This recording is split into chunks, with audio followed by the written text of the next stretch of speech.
So, so let's get back to this. So just to recall what we have done in the first part. So we have managed to define this kind of graphs with higher dimensional cubes, so which are called precubical sets, and these have the property that two paths in this graph correspond to an execution of the program, and two equivalent paths correspond to the same execution, or equivalents with executions which are not distinguishable. So this means that if you want to verify a program, you don't need to verify all the paths, but only one path per equivalence class. So it begins to reduce the state space, so the space of paths to check.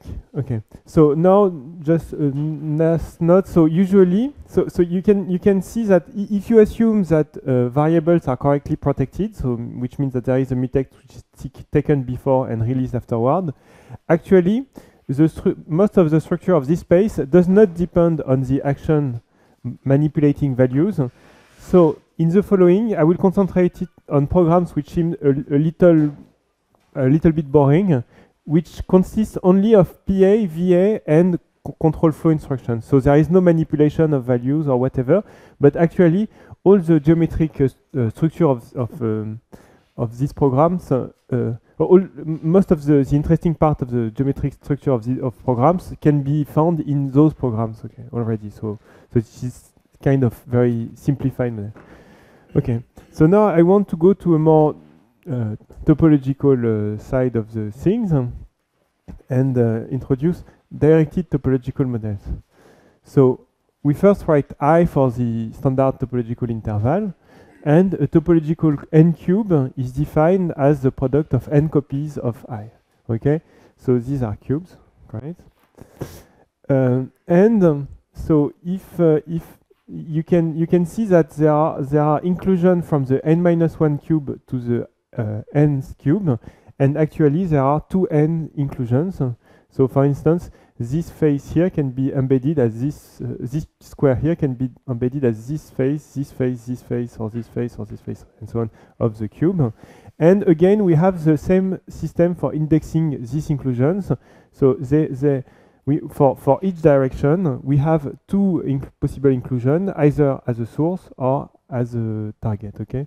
So here, if I take this direction here, there is a source square and a target square. Okay, orthogonal to this direction. Great. So now a precubical set can be canonically be seen as a topological space via the geometric realization functor, which to every precubical set associates a topological space. And this topological space is defined as the space obtained by gluing cubes as described by C. So this means that for each n, we take a big coproduct for each n cube, which means an element of Cn, so just an element of this set. We take an actual n cube, so ni to the n. We take a big coproduct of all these topological cubes, and then we glue them along the using this equivalence, which is generated, which correspond to the face map. Okay, so here this equivalence says that if I take so formally these are pairs consisting of an element of Cn and an n cube, and this equivalence says that if I take the face of x, so x is in Cn, in direction I, and it is a source or a target, then it is the same as including P along this inclusion. Okay, so maybe I should do an example. So for instance, if I take this precubical set here, okay, so there are 0 cubes, x, x1, y1, and so on, 1 cubes, g1, f1, 2 cubes, phi, psi, okay, and now phi, f, and psi will induce cube in the geometric realization, because I told you in the geometric realization I start by a coproduct consisting of a topological cube for each of these elements. So for instance, here I have a square corresponding to phi, I have an I corresponding to f, and I have a square corresponding to psi, okay? And I have other stuff corresponding to the other elements here. And the identification here means that if I take a point here in the boundary here, it should be the same as taking, so there is a corresponding point here in this copy I1, and these two should be identified, okay? So here I have an I2 for phi, and I2 for psi, and I1 for f, and actually I should identify this point with this point, and this point with this point, and so on. So actually the two squares are going to be glued along their face, and so it will really look like this, okay?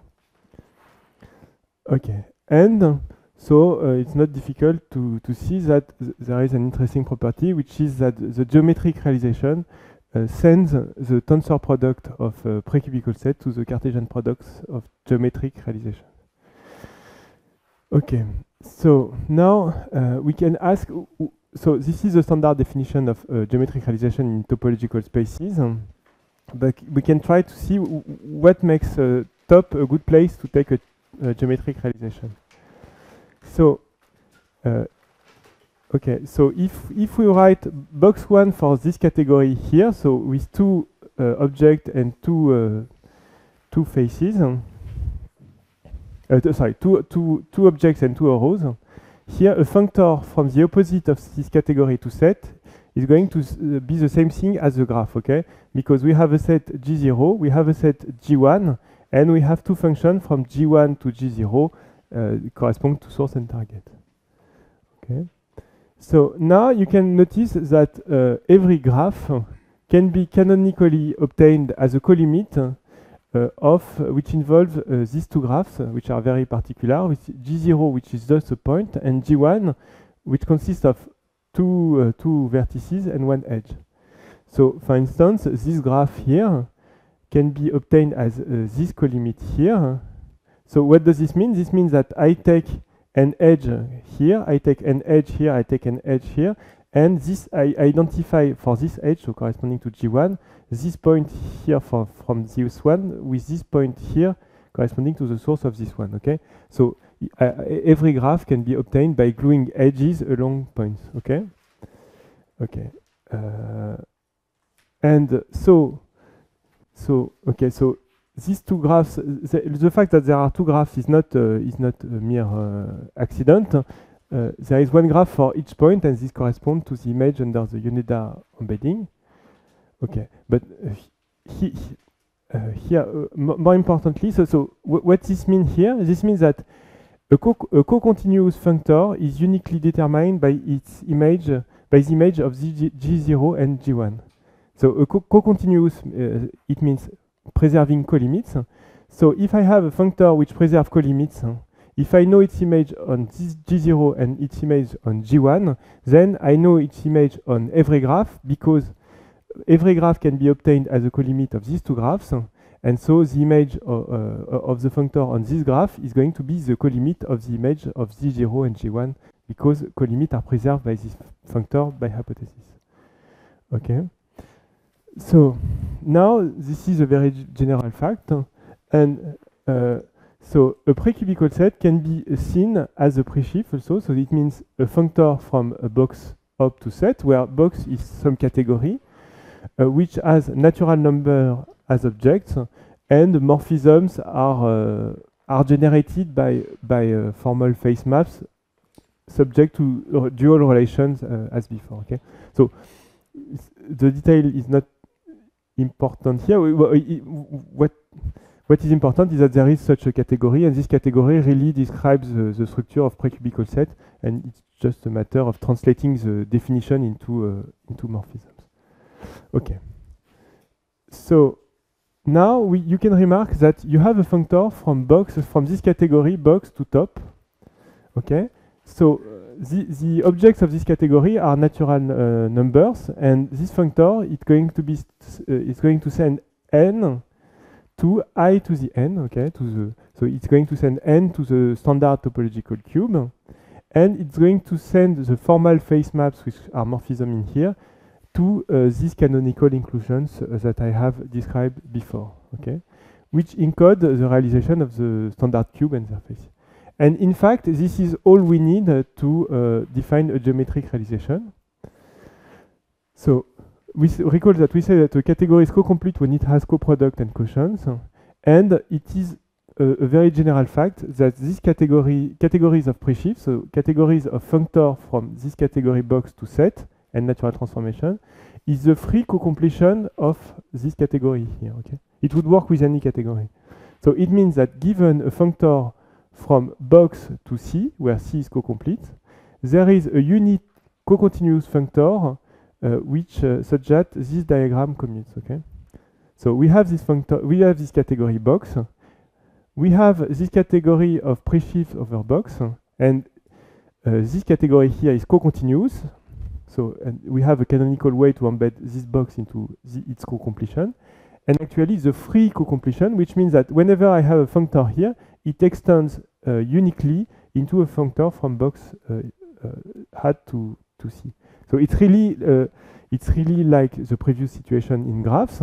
It means that a functor, in order to define a functor on every precubical set, I only have to define it on from this category, if I assume that this functor is co-continuous. So in particular, we can obtain the geometric realization in the following way. We start from our functor from box to top. If you recall, it sends n to the standard n cube, and faces correspond to inclusion. And then it extends by this universal property as a functor from hat box to presheaf on box to top, and this is called the geometric realization. Okay, so there are many ways to describe this. Okay, and this point of view, it might seem fairly abstract, or I don't know, but it's actually quite useful, because this means that whenever you have a functor like this to some category, which is co-continuous, co-complete, then you can define a geometric realization very easily in just one line like this. Okay. Okay, so what about geometric realization of geometric semantics of concurrent programs?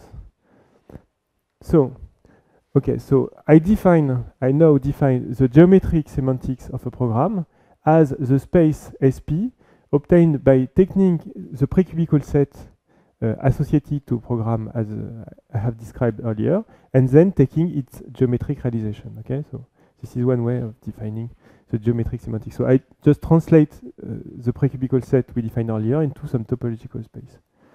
Okay, so we are going to be mostly interested here in simple programs, so because they are really simple. So here a simple program. It's a program of this form, so it consists of n program P1, P2, Pn executed in parallel, and each of this program is only a sequence of actions, so there are no loops, no ifs then else, and so on. So in this case, the geometric semantics is really simple. So the geometric semantics SP, so it is defined as a geometric realization of this cubical set. But if you recall, this cubical set, it's defined by the precubical set obtained from by induction on the structure of the program, and then we remove the forbidden vertices. So I write FP for the forbidden vertices and their faces. So here in this case, since our programs are very simple, so these are just sequence. So each of these programs will be a sequence of n actions. Of k actions.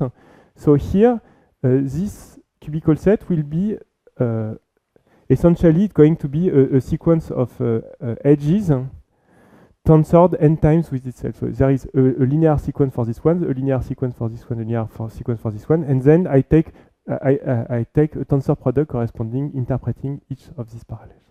Okay, and so in the end, the geometric semantics for such a program is going to be, so the geometric realization of this, so it's going to be an n cube, where n is the number of processes, minus something which corresponds to the forbidden region, and it's not hard to see that the forbidden region can be described itself as a union, a finite union of hypercubes, okay? So an n cubes minus a finite list of hypercubes. Okay, so maybe let's see some examples. So the geometric semantics of PAVA in parallel with PAVA, where A is a mutex. So it looks like this. So we have here a square. So we have I2. Okay, so there is no. I didn't draw the boundary, but really it's a field square here, minus something which is forbidden rectangle here. So it's a square in gray. So this is a hole, and we have a square minus a hole. Okay, and so this direction of time corresponds to the first process. So when you go from there to there, here this process does PA and VA. When you go up, it corresponds to the second process. So the second process does PA and VA. And why is it forbidden here? But it's forbidden because it corresponds to some executions where both processes have done PA, which is again forbidden by the semantics of mutex. Okay. So next, I want just to show some kinds of pictures for you to have an idea. So if I have three processes of this kind like this, I will have this image here. So I will have a cube because it's I3 because I have three processes, and then I carve holes. So here this hole extend to the boundary. Okay. So now if I have a resource of capacity 2, so it can be taken by 2 people but not by 3, then instead of this I will have this. So here when I go up here, maybe two people take A, so there is PA and PA from 2 processes. But if I go inside this cube, it would mean that 3 processes have taken A, which is impossible. So this is the state space of this program. Okay, so then you can have maybe this program here, so PA, VA, PB, VB, and so on. So it would look like this. Okay, I will get back to this example, but just to show you the kind of thing we can have. If I invert in the second coordinate, we have still a square minus two squares. I can have something which looks like a cross here. And okay, if I don't have simple programs, I can still do this. But for instance, if I have a while it's a loop instruction, and actually I will have loops in my space. Okay, so here I have this program which is going to this process here is going to have an execution like this. So there is a loop and then we end, and the other one is doing like this. And then since they both use A, the resource A, then I will have some forbidden region which is carved also on here. Okay. So the geometric semantics of a program is equipped with a beginning point and an end point, and we can expect the path from this beginning point to this end point to correspond to the execution of a program. And actually, we expect also that continuous deformation of paths, so homotopies, to correspond to the equivalence I have mentioned earlier on precubical set. So, for instance, let's get back to the examples I've briefly shown earlier. So, PAVA, PB, VB in parallel with PBVB, PAVA. Okay. So this corresponds. There is a hole here corresponding to the conflict on A. There is a hole here corresponding to the conflict on B. Beginning point, end point. So we have, for instance, this execution. So this path, which is an execution in which the first process does all its actions, and then hop, the second process does all its actions. So it's a particular execution where this one is no PB. So this one gets first, and then this one gets executed completely. There is another one which is the symmetric, and there is one in which both PAVA and PBVB get executed approximatively at the same time, and then these two and these two get executed approximatively at the same time. Okay, this is very good, but actually there are some paths which do not correspond to actual execution. So for instance, this path here, from the beginning to the end, it doesn't correspond to any execution. And why is that? Well, here it's easy to see. It's because going up or right, it corresponds to increase in time. And so if at this point, this process here is going back in time and then forward in time again. And as we all know, this is not possible with current computers. So we have to, we don't want to consider all paths as execution, but only paths which are going forward in time. Okay. So we need not only to have topological spaces, but to axiomatize a notion of directed path. So, okay, again, in practice, we will consider Rn, or I to the n, because this is what we will encounter most today. equipped with directed paths which are increasing in every when you project on every coordinate, it should be increasing. So this is in practice what we are going to use as directed path. But more generally, you can axiomatize what is a directed topological space. So it's a topological space equipped with a set dx of paths which are called directed paths. So it's a topological space with a set of specified directed paths, and the axiomatization is the following one. You should have constant paths. You should be closed under increasing reparametrization. Okay, so the speed at which you go, it doesn't matter really much as long as you go forward in time, and it should be closed under concatenation. And we write DTOP for the category of D-spaces, and morphism should preserve the directed paths. And this category is complete and co-complete. So, for instance, any topological space can be seen as a D-space in two ways. So you take your space, and either you take all space, consider all space, all paths as directed. So it means that whatever you do, it's directed, or you take only constant paths as directed. So these are the two extremal possibilities. Okay, so you have the directed interval, what we call. So it's the usual topological space I, but where we take increasing function from I to I as directed path. Okay, and you can have a directed circle, so it's S1, but you only allow paths going in a counterclockwise direction as a directed path.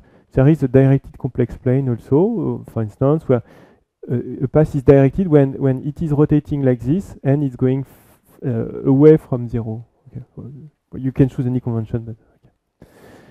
And for a D-space, there is a bijection between the set of directed space and the morphism from the directed I to X. So it really, this directed I really represents directed path, so it plays the role of the usual I in for topological space.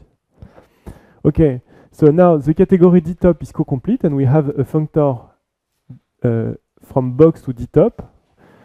What it does, to n, it associates the directed I to the n. Okay, so now to the object n of this category box, we are going to associate the directed cube, which is the directed interval taken in products n time with itself. Okay, and as I said earlier, since we have this very abstract machinery, we can extend it as a geometric realization functor, which we call the directed geometric realization. So okay.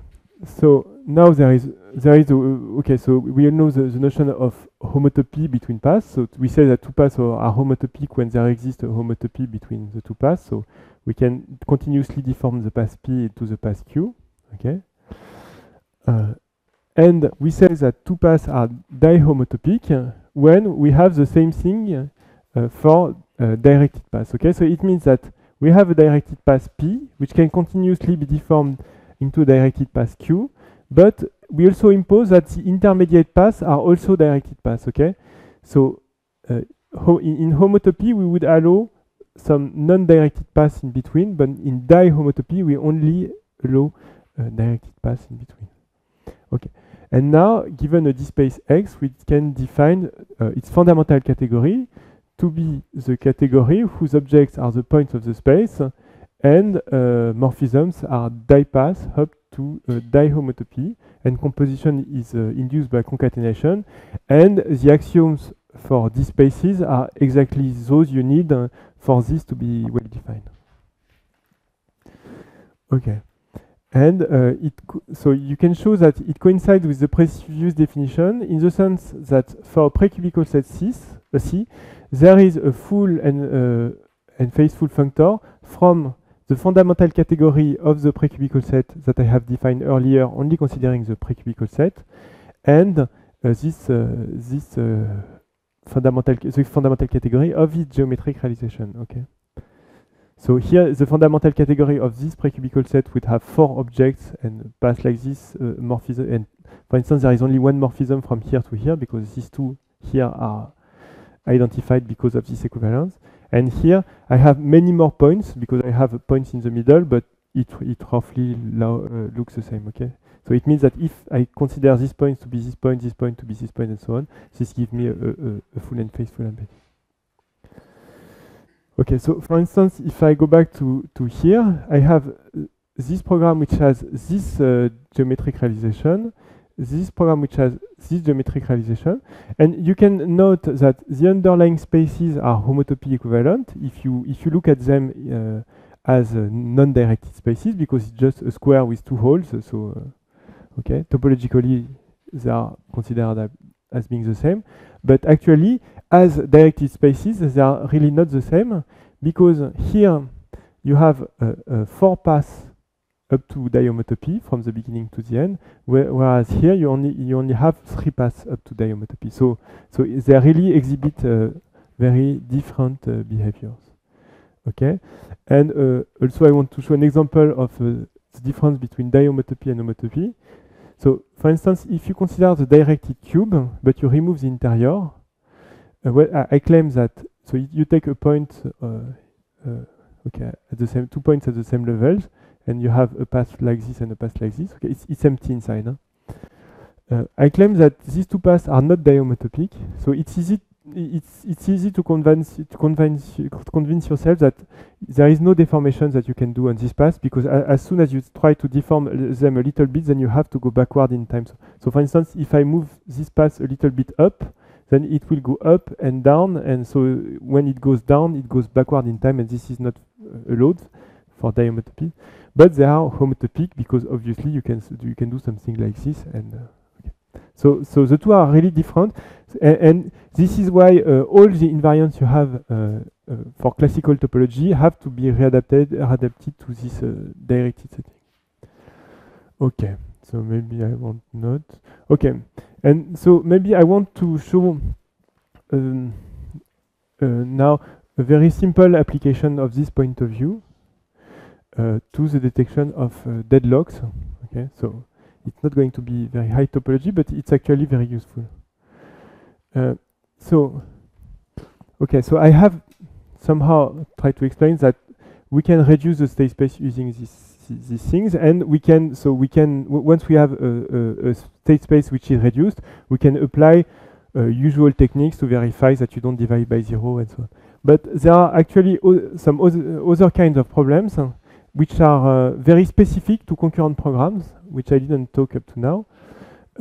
And this problem is called deadlocks. So maybe it's better to see that on an example. So if you consider this program here, so PA, PB, VB, VA, PB, PA, VA, VA, VB. Okay, so the geometric semantics is this one. So it's sometimes called the Swiss cross because of the Swiss flag, because it looks like a Swiss flag. Okay. Now, let's consider this execution here. You start like this, like this, like this, and then you go up to there, and you see that once you are there, you are stuck, which means that you will never be able to reach the endpoint. And operationally, what does this path correspond to? It corresponds to a path where the first process does PA, then the other one does PB, then the first process does PB, then the other one does PA. And when we arrive at this point, you can see that the two processes the two processes have taken PA, have taken A. Okay, so they both have done PA, PB, PB, PA. So the two processes have taken A, the two processes have taken B. Okay, so now it means that there is a deadlock because each process is somehow waiting for the other one to release the mutex. Yes.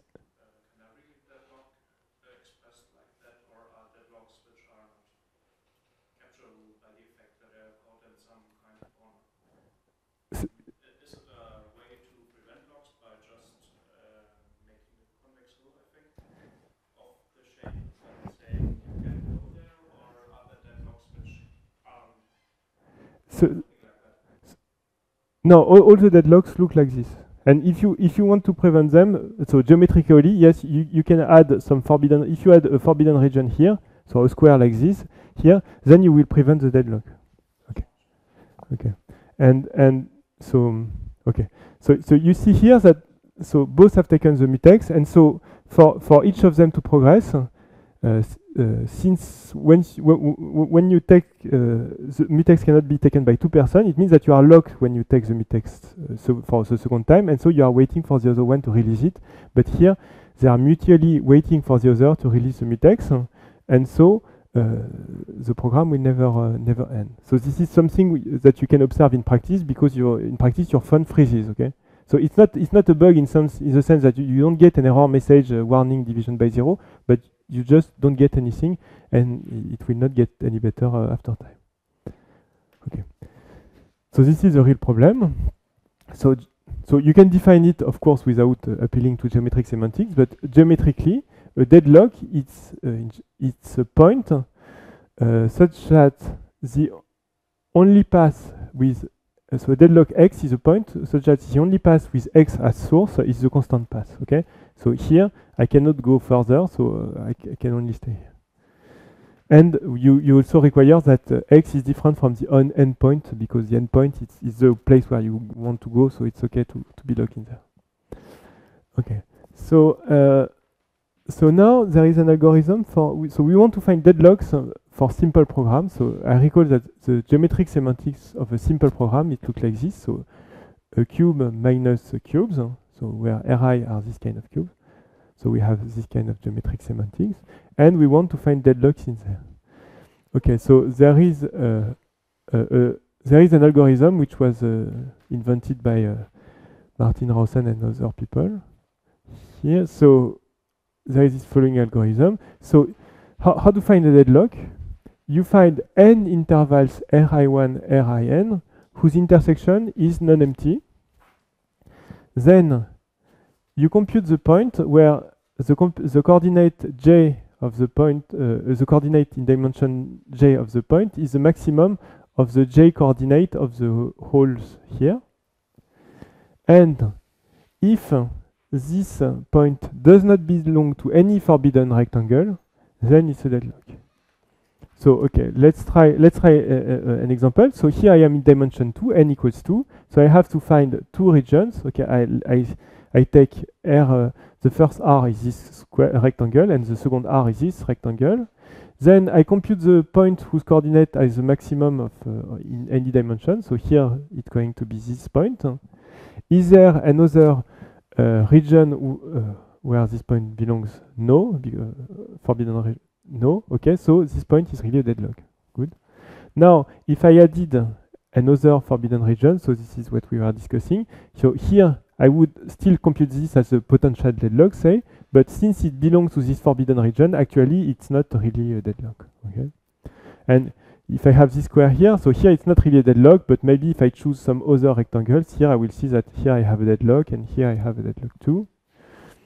Okay. And so this method is much more precise. It can find all the deadlocks, and it's much more precise than what people had before. So if you consider this complicated program, the geometric semantics of these programs is this one. Okay, so why do I talk about this? So one classical method in order to find deadlocks was to consider this graph, which is called the request graph, and you say that there is an edge from A to B when you do a PB here while holding A. Okay, so there is a way where you take B when you have taken A. Okay, and it's not complicated to see that when there is no cycle in this graph, then the program does not have deadlocks. Okay. Because you have essentially you have a deadlock when there is a cycle. Usually, when there is a cycle in the way resources are taken. Okay, so one wants to take A first, and the other one wants to take B first, and then it's not. You cannot satisfy both, and so both are locked. But actually, for this example, the request graph does contain a cycle. Okay, so I don't know where it is, but you can find it. Maybe it's look like this and this and this and this and this. Okay, I have found the cycle. But still, there is no deadlock.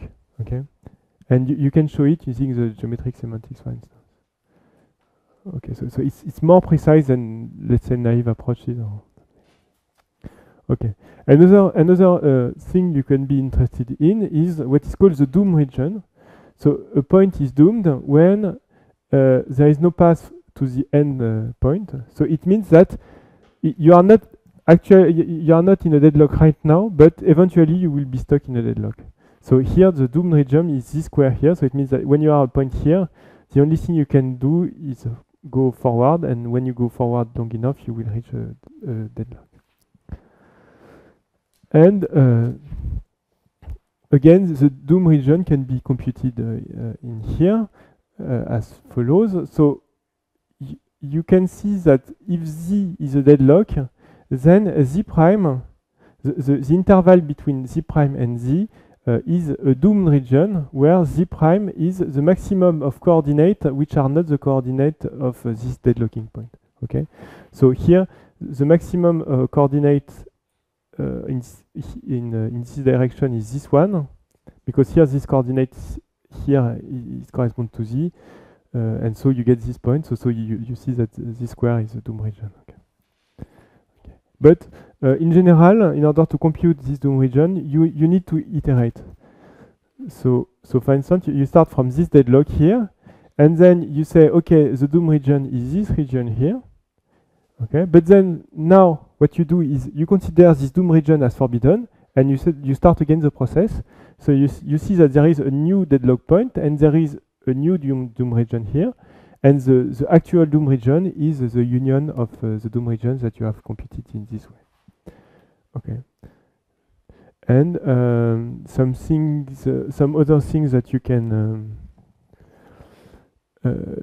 see is, so if you consider things dually, then instead of not being able to reach the endpoint, you can consider which are not able to be reached from the starting point. And this is called the unreachable region. So they are the same algorithm dually. And having dead code is often an indication of a misconception, because this is a portion of code which can never be executed, and people rarely write code for nothing. So if you can't actually execute some portion of code which was written, maybe there was a bug, or so it's quite useful. Okay, so maybe then I will go to my conclusion right now. Okay, so because I have another part, but it's very different, I don't want to go there. So okay, so I have given here a very brief overview of the kind of things that you could do. Of course, this was really simple, but then you can, I hope you see that there is lots of things that you can do starting from there. So first, there are applications in verification of programs. So you can start to wonder, how do you actually implement these things, and what you can do from an algorithmic point of view, and how can you do efficient implementation. And so we have algorithms for small algorithms.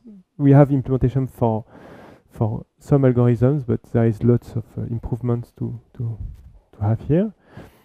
Also, this directed spaces were motivated by the study of concurrent programs, but right now they are becoming more and more an autonomous subject of study, because you have interesting mathematical objects, and you can wonder which kind of invariants you can have on these spaces. How can you define I don't know, homology, weak equivalence, and so on, and also what kind of trace. So in particular, the most important things here, one of the most important thing here is the trace space. So it's the space of path from the beginning to the end. And here also you have a geometry, and you can wonder what kind of spaces you can have here. And so Martin will talk about this. So there are links with distributed computing. So since people did not from distributed computing did not talk here before. So I didn't speak about the links, but you can reconstruct the protocol complex and some other and such tools which are used very intensively in distributed computing, starting from these ideas. Okay, and also, so this idea of having directed spaces it's really it appears in many places. So maybe you have heard of homotopy type theory. So it's a type theory for homotopy type. So it means space up to weak equivalence.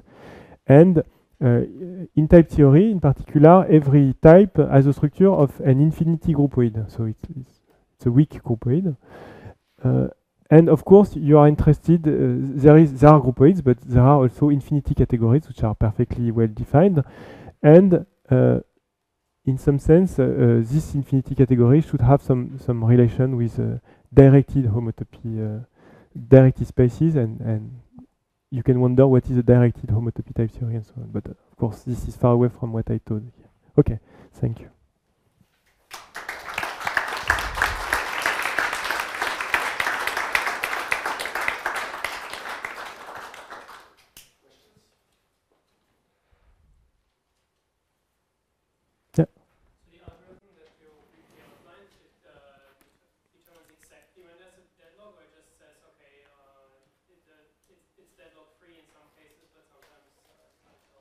No, it's an exact algorithm. Yeah. So the request graph is I'm pretty sure that it's worse than the request graph, but the request graph does not answer well in all cases. So I don't have actual figures of complexity for this one, but I can look up, but it will certainly be worse, but it's much more precise.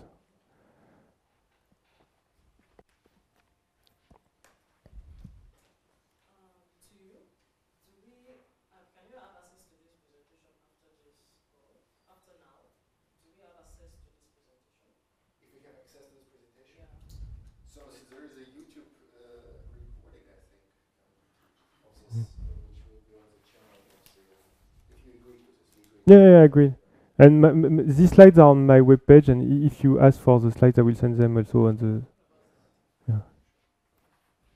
Slides are easy to find. I could find them, so they must be. I have a question. What is on slide 117? The next one. No, I wanted to mention that. Okay, we wrote about a book about this, so you can find much more details in there if you are interested. So, okay.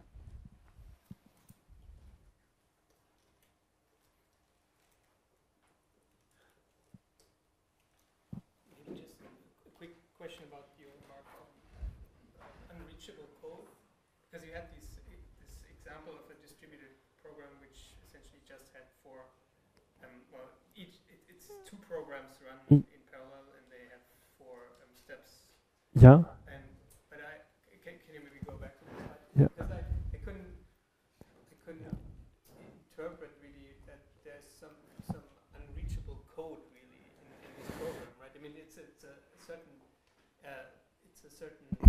order of execution that can't happen, but it's not that if you think about the code, which is these horizontal and vertical steps of. So. Okay, so here there is nothing really unreachable, but again, so here we only have p's and v's, so it's really dumb. But actually, usually you don't write only write p's and v's, but you write actual code between the p's and the v's. Okay, so it means that if there was some code in here and some code in here, then the combination of the two couldn't be executed here. So it's assuming that there is something here and there is something here, which there usually is, because but here the program is so simple that okay, it's not really interesting. But what I mean is, if you insert code, you don't insert it in the product itself, but insert it on the axis, right? Yeah, you which sits between the VB and the VA, if you want. Yeah, you write code here for this process, and you write code here for this process. I mean, it still means you can just remove the code because you say it's unreachable because it's only the product that's unreachable. Yeah, but maybe there should be a forbidden region here or something like this to make sure that these two are not executed together, or maybe you want to indicate it to the user. So it's not, and of course it's bad, but it's like there might be something fishy around here. So they don't have to bother with what happens if they are executed simultaneously. Yeah. Thanks. All right, well, yeah. So you said that so an undirected space would be something like infinity groupoid, and so can I imagine something like a directed space like infinity one category? Yeah. Yeah, this is a good point of view. So, for instance, Jeremy Dubu has studied things in this direction. Then you can. So there is a lot of technology developed for infinity one categories, but actually, when you take this point of view, still there are some problems. So, for instance, weak equivalents are really not the one you would want to have for programs, because you have some intuition about what you want to consider as weakly equivalent programs, and so you have to find some other notion and redevelop some part of this technology. Okay, but you should ask Jeremy Dubu. He's the one for this kind of things. He's the one to answer.